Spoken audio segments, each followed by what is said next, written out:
Que a paz do nosso Senhor e Salvador Jesus Cristo esteja sobre você nesse momento. Esse vídeo ele dará início a uma série de vídeos que eu estarei gravando na medida do possível, com a intenção de ajudar os cristãos a interpretar melhor o livro do Apocalipse. Então será como interpretar o livro do Apocalipse, ou a melhor forma de interpretar o livro do Apocalipse. O Apocalipse ele é um livro aparentemente muito complexo de interpretação. Muitos cristãos fogem da leitura do livro por encontrar muitas dificuldades na leitura. E eu vou fazer a leitura de um versículo que está no capítulo 1 e versículo 3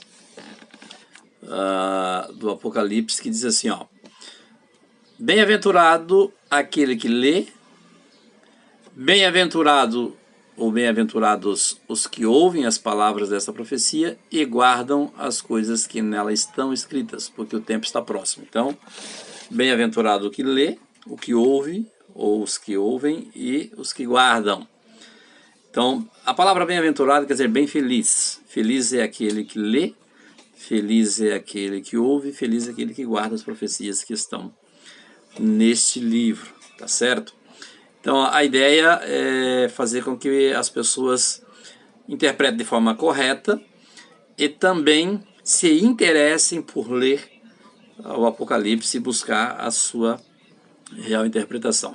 Eu não vou trabalhar com muitos termos técnicos porque a intenção da série é dar condições, da munição, da estratégia para as pessoas mais simples possíveis interpretar o texto do Apocalipse, tá bom?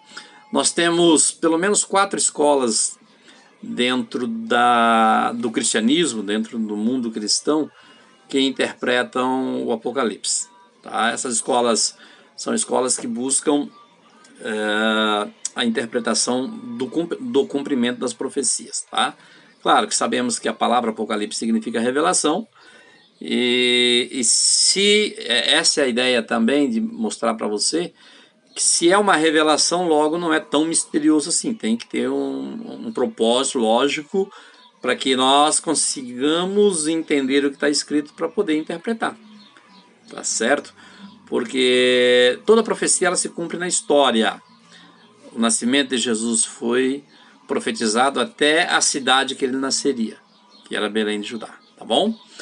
Então olha só, a primeira escola que eu quero frisar para vocês é a escola idealista. A escola idealista ela tem origem na igreja luterana, que ela não se preocupa com a cronologia do cumprimento das profecias. A escola luterana ela não se preocupa muito quando se cumpriu ou irá se cumprir, tá ok? E ela traz mais a ideia de preocupação da justiça de Deus e da graça de Deus aplicada em toda a praga, em toda a ação de Deus no Apocalipse. Um exemplo muito claro disso é Caim, quando vou usar como exemplo, né, para que você entenda a ideia da escola. Caim, ele peca, ele mata o Abel, Deus vem cobrar dele esse assassinato, e aí Deus pune ele. Qual é a punição dele? Tá certo? A punição dele é andar errante na terra, e tudo que ele semeasse não iria vingar a semente, ia morrer. Então, como ele era lavrador, Deus estava punindo ele justamente, que aí é um erro de muitos cristãos, por exemplo, pensar que a punição de Deus para o Caim era a cor negra, que é o sinal que Deus colocou. Na verdade, o sinal é a graça, tá? A punição era andar errante e a punição era tudo que plantar não germinar. Então aí o Caim reclama e Deus, não, agora eu vou te colocar um sinal como graça, para que alguém que te veja não te mate. Então o sinal, não sabemos o que é, se era cor ou era outra coisa, mas o sinal é uma bênção e não uma maldição. A maldição era o que precedia o sinal. A segunda escola que eu quero falar é a escola preterista. A escola preterista, essa escola, quem usa ela é a Igreja Católica Romana.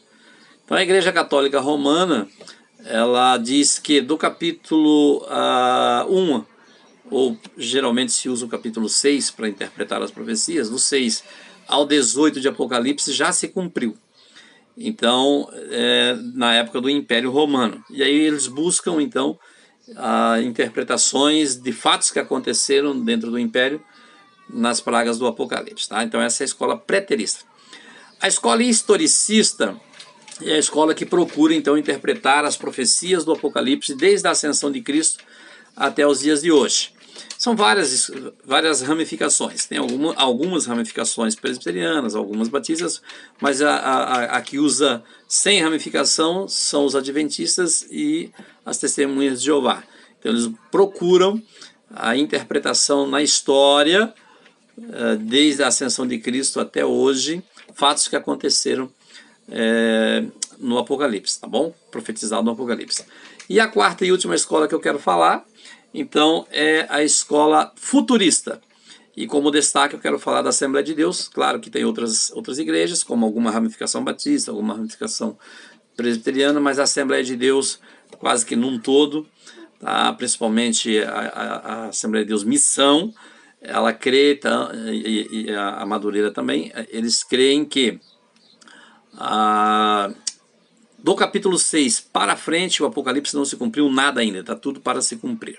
Tá bom? Então, 4 escolas: idealista luterana, preterista católica, historicista adventistas e testemunhas de Jeová, e futurista Assembleia de Deus. Ok? Existem 3 tipos de linguagens que se interpretam o Apocalipse. Alguém pode interpretar ele totalmente simbólico, então uma linguagem totalmente simbólica, ou para o outro extremo, uma linguagem totalmente literalista, então tudo é símbolo ou tudo é literal. E a interpretação literal, que é diferente de literalista, porque literalista tudo é literal, não tem símbolo. E literal, essa visão, ela consegue enxergar aquilo que é símbolo, interpretar como símbolo, e aquilo que é literal, interpretar como literal. Tá certo? E aí, isso é mais em consenso mesmo acadêmico. Agora eu vou dar uma dica para vocês, que é um consenso ou um pensamento, uma estratégia minha.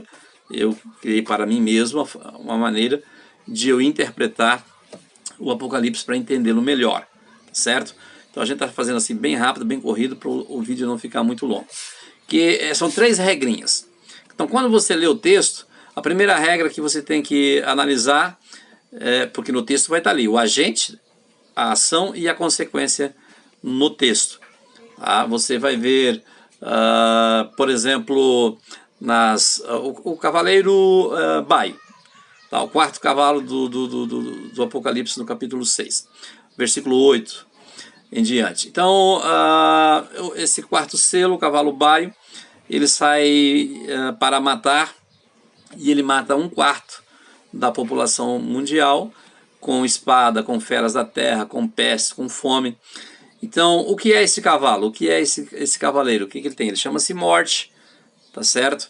Mas os instrumentos que a gente vai ver, que ele usa, são as feras da terra, é a fome, é a peste, é a espada. Então, quem é esse cavaleiro? Nós não sabemos. O texto, então, o agente, o cavalo e o cavaleiro são os agentes que usam instrumentos, como já frisei. Então, eu procuro identificar quem é o agente, mas como eu não consigo identificar logo a princípio, eu deixo ele um pouquinho de lado, eu posso até pesquisar, mas não perder muito tempo, e vou para a segunda opção, que é a ação. O que ele vai fazer? Ele vai matar, tá certo? E 1/4 da população mundial. Então isso é a segunda, a ação é a segunda coisa mais importante para eu identificar. E a terceira é a consequência.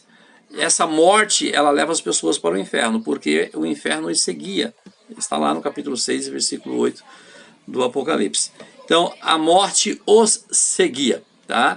Então, essa consequência ela é tão terrível, o inferno os seguia. Essa consequência é tão terrível que a gente tem que se preocupar mais com a consequência. Então, em termos de valorização para você interpretar melhor o Apocalipse, tá? Eu coloco ele sempre como uma escala invertida, tá certo? Por que invertida? Porque a primeira coisa que eu vou olhar no texto é o agente, a segunda coisa que eu vou olhar, o segundo elemento vai ser a ação, e a terceira coisa que eu vou olhar vai ser a consequência. Só que aí eu inverto as prioridades. Qual é a coisa mais importante para eu entender? É a consequência. A segunda coisa mais importante é a ação. E a terceira coisa mais importante para eu pesquisar, então, é o agente. Então, em nível de pesquisa, eu inverto, tá, as condições, os elementos importantes para a busca. Eu espero que com isso eu consiga te ajudar. Você pode deixar aí os seus comentários, suas dúvidas nos comentários, tá? Eu peço que você se inscreva no canal, que você curta o vídeo, que você compartilhe com seus amigos, enfim, nas suas redes também, para juntos nós aprendermos mais a palavra de Deus. Um abraço e até a próxima.